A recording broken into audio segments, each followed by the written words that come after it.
All right, everyone. Welcome to a brand new concept for us here at Inside Voices that we're going to call Inside Voices First Takes. Basically, it's going to work just like this. Colin and I are going to have a little conversation. We've both just seen a movie, so as opposed to our normal studio shows where we've had time to reflect and carefully consider a movie, these will be our first impressions having just gotten out of the film. And this week, we are talking about Ghost in the Shell. They created me, but they cannot control me. Oh, yeah. Colin, you want to introduce yourself? Hi, I'm Colin. Yes, he is. He certainly is, folks. And what did you think about Ghost in the Shell, Colin? First thoughts of Ghost in the Shell. A very gorgeous movie. Ooh, yeah. Beautiful looking, production design, cinematography, just the world building and the look. You need to see it in as big a theater as you can, maybe IMAX or so. It looks gorgeous. Now, before we go any further, yes. For the people who are thinking about whether they should see the movie this weekend to look for something to see, would you say see it or don't see it? Go or no go? That's a tough one. It's a toss-up for me. If you are into visual foremost, types of movies where the visual presentation is more important than the story, absolutely go see it this opening weekend. If you're looking for something a little more concrete, I'd say you could wait a few weekends or even rent it. I think it's still worth seeing, but I don't think that's necessarily the first weekend. Out of 10, what do you give it? At least a 6. At least a 6? 6? Or better?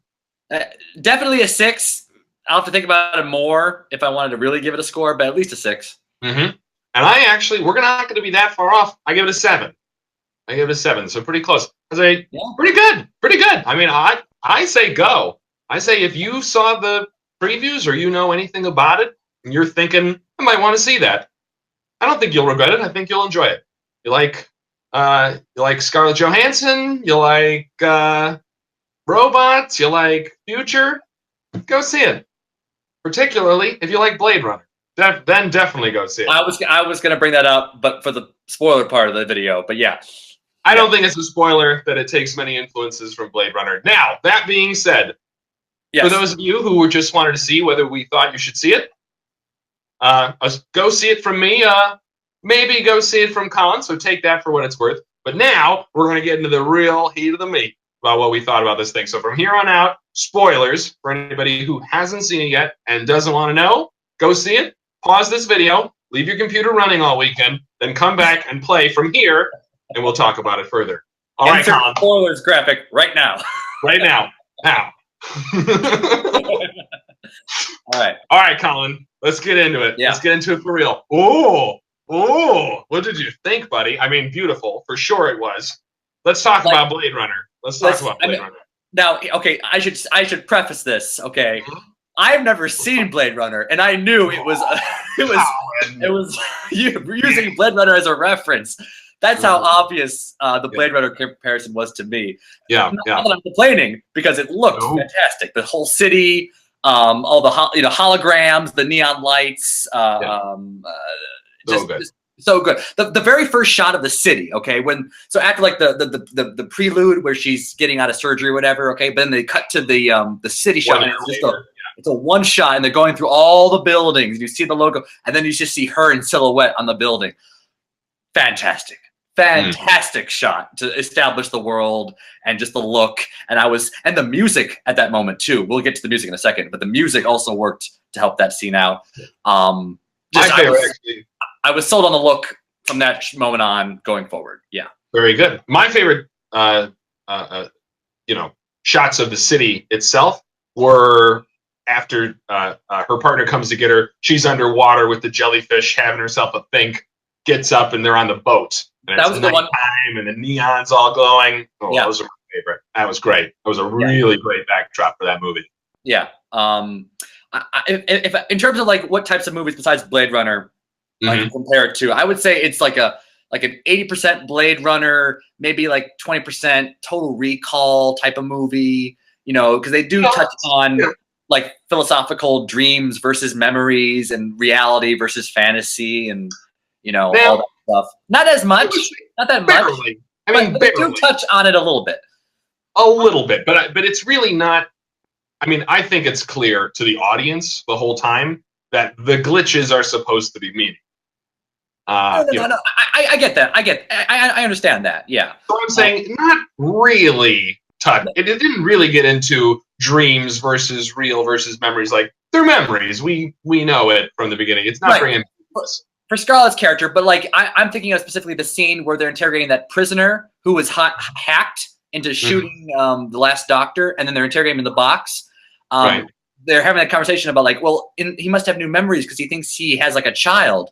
And like her partner was like, well, that's nice because, you know, is it better to have a memory of a child if it never happened? Or would it have been worse to never have the child and never have felt that type of love, even if it's fake? That whole scene, I wish was longer because I thought they were going to go into more of that philosophy more. No, but, you know, I thought it was interesting when they brought it up. That is interesting, but I think that as opposed to Blade Runner or Total Recall or those movies, which I'm going to call the what am I going to call them, Colin? I'm going to call them like techno punk, you know, future punk, cyberpunk. Let's go with cyber future. Yeah. All this thing. There's cyborgs, there's AI, and what's real and what's not. As opposed to those classic, you know, cyber movies where everything is about ambiguity, right? Like, what is the difference between a man and a machine? At what point is there any validity to that distinction? What is the difference between real memories and fake memories? This movie was not at all ambiguous, in my opinion. I mean, the guy asked the question in an interrogation scene, you're absolutely right. But ultimately, the movie, I felt like, came down very clearly on the side of, if it ain't real, it ain't worth anything, right? Like, she feels alone, she feels disconnected because nothing, you know, she's mad at her creator because nothing that she was told was real. The glitches are the only thing that's real. And once she finds her reality, then she's able to, you know, to be complete. So I felt like this movie, the interesting thing about this movie is that, you know, you haven't seen Blade Runner, that's crazy. We don't have to get into the specifics of how Blade Runner goes. There's like 5 versions of that movie. I don't know which one to see. Any of them, Colin. See any of them. I'll see before the sequel comes out. As opposed to, shall we say, the ambiguous nature of Blade Runner, where the ending is not exactly clean and not exactly clear-cut. This was a very clear-cut ending. This is a very clear. This is like a straight, you know, wash your hands of it, happy ending version of Blade Runner. Like, oh yeah, at the end of this one, everything's nice and resolved, and good. Roll credit. It's not. Also, another movie we mentioned is maybe like RoboCop in terms of like you're wondering the whole time, you know, does she identify more as human or machine? And it's really kind of obvious that she's human the whole, like basically the whole way. Like she smiles.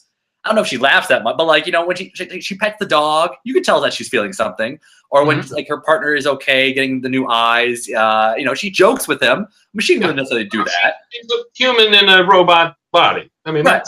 So I thought there was more of a dilemma between, well, is she going to side with one or the other? Where's she going to like land on the spectrum of where does it blur or where does it more clear cut? And it really wasn't blurred at all that much. No, it was not about that at all. No, not about that at all. For a movie called Ghost in the Shell, I thought it would be more about, does she identify with the ghost or the shell? And that didn't really come up that much. That is your baggage, Colin, because that is not what this movie was. I mean, come on, the trailer gave you the whole movie. It's going to be the fact that she was lied to.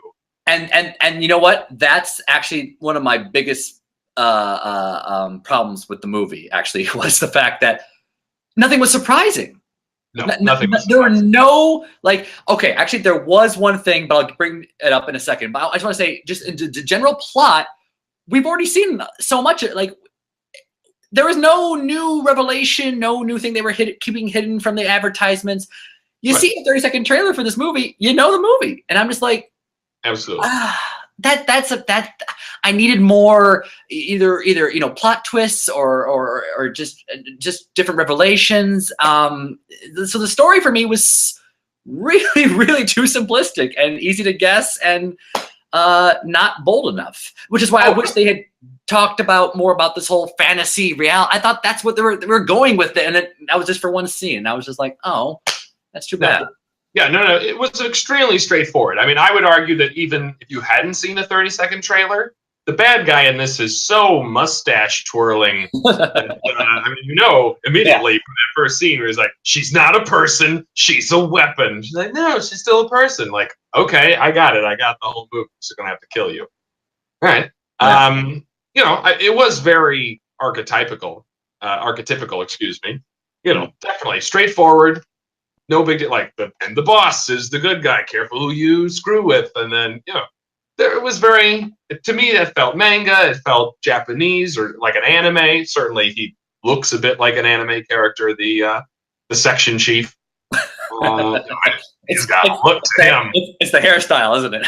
Yes, I mean, it's a big part of the fact that it's the hairstyle. And also the fact that he's the only one who speaks Japanese. He's the only one, and then nobody ever responds. And everybody is about so everyone can understand Japanese. All choose not to speak it, including to him when he speaks it. All right, fine, whatever. Yeah. A little, you know, it was all right. Maybe there's tech in their I don't know, larynx or something that they can speak whatever language they want. Whatever. No, because even then, when they're just on thought comms, he thinks at them in Japanese. That's a good point. That's a good point. Yeah. Which is fine. Weird, but fine. Yeah, I mean, listen, they're clearly the population can speak it. Everybody can speak it. It's just weird that no one ever responds. But in any event, I mean, it's really a movie about Japanese people becoming white robots. So, you know, all right, fine. And that was the thing I was going to bring up in terms of I was surprised. I have not seen the original manga or read the original. Have you? No, I'm not. Well, but I think we both know that, you know, the major character is Japanese, you know, obviously. And then I knew Scarlett was playing her, and there's been, you know, some controversy about why would you do that. I was surprised the movie actually became meta about why it was doing it. Like the fact that Major was actually initially Japanese, and I guess in the shell making process, she gets a white skinned shell. The fact that the movie knows that it's whitewashing its own character. I'm like literally whitewashing its own character. And I'm just like coming out of a bath of white. I don't know if this is a good. I get that I guess the movie acknowledges it, but the fact that you made it a plot point, like a plot revelation, I don't know if people are going to take that well. That's a little clunky. Yeah. Whereas I didn't feel like it was a revelation. I mean, you know, listen. Well, for her, in terms of the character, it's a revelation that, oh, I'm actually Japanese. Yeah, that would. Yeah. I don't think the revelation was I'm actually Japanese. I think it was just remembering who she was. Like, we're in Japan, future Japan. I think that's pretty clear. Right. Just like back to all the main characters except for the section chief. I mean, there are a few Asian characters. A lot of the characters are white. I think the idea was just supposed to be that it's a big cultural mishmash jumble. And, you know, I think that everybody in the world is supposed to be pretty colorblind, the whole thing. I understand, but I just, like, now you're going to have people probably go on the internet going, well, if all of it was because of the skin making process, why didn't you make it why did you have to make it a white skin like process? I'm just like, oh God, the movie, I mean, you're not hiding why she's white, even though she originally was Japanese. I don't know if people are going to like it because of that. There's a lot of white people in this movie. I understand. But I'm just, I was in the theater. I'm just like, ooh, I don't know if that's the reason I would have given. Right. But getting off that, taking that for what it's worth, which to me, just a movie convention, you know, she's a movie star, so they put her in it. Right. Right. Yeah. And the fact that it's a simple plot, very dirt simple plot. Really, the pleasure is just in the watching. It's in the like, I think it's in the visual world building that the movie does. It's just in the watching, and you know what? But also the action I thought was very, very good. You know, It's just an action movie. Can I just ask a question?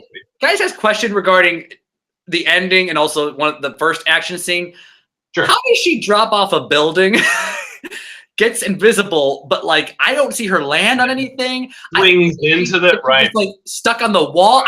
How does she? All we see her is break through the window. I'm like, where did that come from? She saw her free falling. I didn't see a parachute. I don't see anything that happened. I was confused by that. It's intentionally ambiguous. You're right. They don't address that at all. They don't address any of that. I thought that would aggravate you because you, Mr. like fighting action guy. Like, how did she actually get through that building? Because we don't see it. So there are plausible ways she could do it. They don't show it to us, so I don't care. Listen, it's Scarlett Johansson, killer robot, going to do some. That's all I need. That's all I need. She's got a suit that sometimes makes her invisible, and sometimes she chooses to use it, and then inexplicably at other times when it would be helpful, she definitely does not choose to use it. My favorite scene with that is where she's taking on the guy in like the big water. In the water? That whole scene and the slow-mo and like the slow motion water, and then like her suit gets unveiled and she just beating the crap out of him. I'm like, yeah, I could watch 20 more minutes of just this. Please. Well, I think that says more about you than the movie. Well, no, but in terms of the camera work and the look, they pulled it off really cool. They added to it. It wasn't just she beating the crap out of a guy. I could see that in any other movie, Avengers, Lucy, whatever. But they did it in a new stylistic way, which I appreciated as well. See, I think Lucy is a perfect comparison for this movie. Yeah, Lucy. Complicated plot, arguably too complicated, too heady. Not complicated, but heady. Way too heady. Way too out there up its own butt about how complicated and deep it was. And explaining nothing. Right. And it didn't really look like much, and the action wasn't very good, so it didn't carry me along. This one, dirt simple movie, exactly who's who, exactly what's going to happen. Gorgeous. So to me, this is like a perfect date movie, just sit back, watch something cool happen, turn your brain off movie with nothing weird that bumps and pulls me out of it because they don't do anything crazy. I get that I'm not always into that, but that's what this was. And if that's what you're looking for, I think this is a perfectly good one. I would say I should have sat further back from the screen. I wasn't that far back from the screen, and it is pretty fast. A lot of it was a little like, ooh, I wish I was 2 rows further back from this right now. I literally had the same experience. I was IMAX, right? IMAX 3D, and so I wasn't too close. It was pretty fine, but I was still like just 2 rows away from the railing, so the screen was pretty close to my face. And I was just like, ooh, if I was 1 row back, my eyes would probably not hate me right now. But I was able to. I followed everything fine. Yeah. But, no, right. Me too. Just a couple times, like, ooh, I wish I was sitting a little bit further back so I could. We should retroactively put that at the beginning of the video. We'll put a warning in the doobly-doo down there. It says, by the way, if you're gonna go see this, sit a little further back. Put on your 3D glasses now. 5 rows back. Yeah. So you said you gave it a 6. Where did it lose the 4 points? Just in the plot. Well, okay. Yeah, to basically just besides, I thought the plot was a little bit too simple, and again, not surprising in terms of if you've seen any commercial for this movie, you've seen the movie. That's a problem for me. I thought you should have made it a little bit more dynamic, I guess. And I think actually for me also, I had a problem with the third act of the movie. It seemed kind of rushed. Like I thought. In terms of when she finds her old runaway home, okay, and then the terrorist cyborg meets her, and then there's the action scene, and then after that, then we get to about RoboCop. Yeah, exactly. RoboCop. Yeah, exactly. I just felt like I thought there was gonna be more movie after that. Like it just seemed to wrap things up really too quickly for me to like. Like I thought they were gonna. I was confused too about this whole when the other cyborg, the bad guy, talking about like going to his own network, and that way his ghost will remain alive. Yeah. I thought he uploaded his consciousness into right. It was just like a lingering plot thread that was never resolved, and it's like, okay, he's into the ether now, and that's it.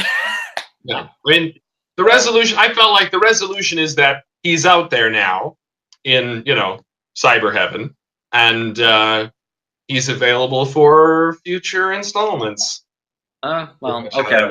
It didn't seem quite clear about like that whole plot in terms of like what is this network? Is it just like the internet, but for him, or I don't know, what it was. Yeah, I mean, for sure, that is what it was. It was the network that he built, the cloud that he built out of the brains of all those subjects that he'd gathered in his lair. Right. So yeah, that holds his consciousness. He's on the computational cloud, and I think in this movie it was definitely that's Cyber Heaven. She could have gone to Cyber Heaven, but she had unfinished business on Earth, namely calling in to give approval to kill her boss. Gotcha. Can I ask also? Yeah. All right. Like, how'd she get the rank major? Because she's a major badass. Major can't be like a lieutenant badass or sergeant, but I just thought it was like an arbitrary, just a very arbitrary title. They didn't go into it, and I don't know, but admittedly, I feel like that's getting pretty deep into the weeds in this movie. I guess I'm asking for too much. I just thought it's not just such a random title rank, but I'm fine with it. I don't know what the training was to gain the rank of major. Yeah, I don't know if she started out as a private and then a year later she got to major. I don't know how it works, but so yeah, those are my only critiques for the movie, and that's why I gave it a 6. But look, music, the composer did a great job. Very techno. Kind of like Daft Punk, but not quite as good. But had like a techno electro feel, which I appreciated. House. House. Scarlett Johansson, great. Action, poise. And I actually like the other actor who played her partner, Batu. I want to say his name is. Loved him. I don't know who that person. Don't know who that actor is, but loved him. Makeup, his eyes, amazing. Yeah, fantastic. So from a technical perspective, I give it high marks. Story-wise, I wish it was more, but still passable. So yeah, absolutely, and pretty much sums it up for me too. Formulaic, paint by numbers action movie, but the action was good, the look was good, the characters were. I mean, I didn't hate any of them, but like her and her partner, I actually genuinely rooted for the whole time. Yeah, makeup was great. The future stuff wasn't just glitzy future sprinkles on everything. It had a function, like it fit. There was nothing that really bumped for me, like there's in the future we're still doing that crap. Nothing about that jumped out to me. Look good. Yeah. So it was, like I said, formulaic, turn your brain off, watch a pretty action movie / laser light show, and just enjoy yourself for a couple hours. Yeah. Worth it. I thought worth it. I definitely don't regret seeing it. I had a nice time. I don't regret seeing it. But maybe those. I don't necessarily say you have to see it right away. I mean, if you want to see it, go ahead. Or if you want to wait for it on DVD, that's fine too. Whereas I think because it's so much about the look, I think you should see it on a big screen. I think seeing it in the theater is a better experience. I would agree with that. Maybe people don't want to pay $20 to see it in IMAX, so that's why I'm like, you know what? To each their own. If you want to see it, go ahead. Pay $11 to see it on a regular movie theater. I still think it's better than waiting for the IMAX at Tuesday at like 11:50 a.m. Save you some money. There you go. Good deal. Well, I guess that's where we'll leave it. I have been Adam Rubin. And I am Colin Binnick, and this has been Inside Voices First Takes. Thanks for joining us, guys. We'll be back next week with what movie we see next week, Colin? Oh, remember? No, next weekend is a weekend. There's nothing. Next weekend, there's nothing we're going to see. In 2 weeks. 2 weeks, yeah. Fast 8. 2 weeks, Fast and Furious 8. Fate of the Furious. Fate. Seeing that preview, boy, what a stupid movie that I can't not wait to see. All right, guys. Thanks for joining us. We'll see you in a couple weeks for Fate of the Furious.